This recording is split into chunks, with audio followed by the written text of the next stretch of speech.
சமுத்திராஸ்ரீ, முன்னாடி தட்டில் புதினா, கருவேப்பிலை, கற்பூரவள்ளி, துளசி, இஞ்சி இருக்குது. ஒவ்வொன்றும் எப்படி வாசனை இருக்குன்னு சொல்லி எடுத்து நுகர்ந்து பாருங்கள்.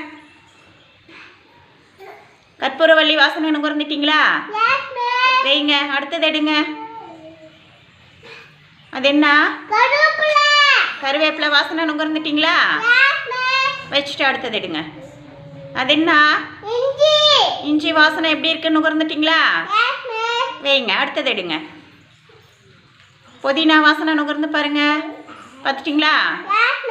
வைங்க. அடுத்தது எடுங்க. இன்னும் எது எடுக்கல? துளசி எடுங்க. துளசி வாசனை நுகர்ந்து பார்த்துட்டிங்களா? ஓகே, வைங்க. இப்போ மிஸ் உங்கள் கண்ணை கட்டிடுவேன். இப்போ கண்ணை கட்டின பிறகு ஒவ்வொன்றா எடுத்து வாசனை நுகர்ந்து அது என்னன்னு சொல்லணும். ஓகேவா? கண்ணை கட்டிடலாமா?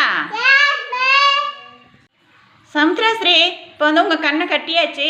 இப்போ நீங்கள் தட்டில் இருக்கிற ஒவ்வொன்றா எடுத்து நுகர்ந்து பார்த்து அந்த வாசனையை வச்சு அது என்னன்னு சொல்லணும். ரெடியா? ரெடி. எடுங்க. ஏதாவது ஒன்று எடுத்து நுகர்ந்து பாருங்க.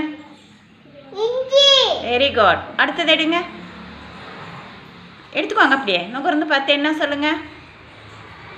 என்ன வாசனை அது? நுகர்ந்துட்டிங்களா? என்ன வாசனை அடிக்குது? புதினா. Very good. அடுத்தது எடுங்க. நுகர்ந்து பாருங்க. அது என்னது? என்ன வாசம் அது? Very good. வச்சுட்டு அடுத்தது எடுத்து நுகர்ந்து பாருங்க. அதுதான் எடுங்க. அது என்ன வாசம் அடிக்குது? Very good. அடுத்தது எடுங்க. அடுத்தது எடுத்து நுகர்ந்து பாருங்க. Very good. சமுத்திரா எல்லா வாசனையுமே கரெக்டாக கண்ணை மூடிட்டு நுகர்ந்து பார்த்து சொல்லிட்டாங்க. Very good. கிளாப் பண்ணுங்க சமுத்திராவுக்கு.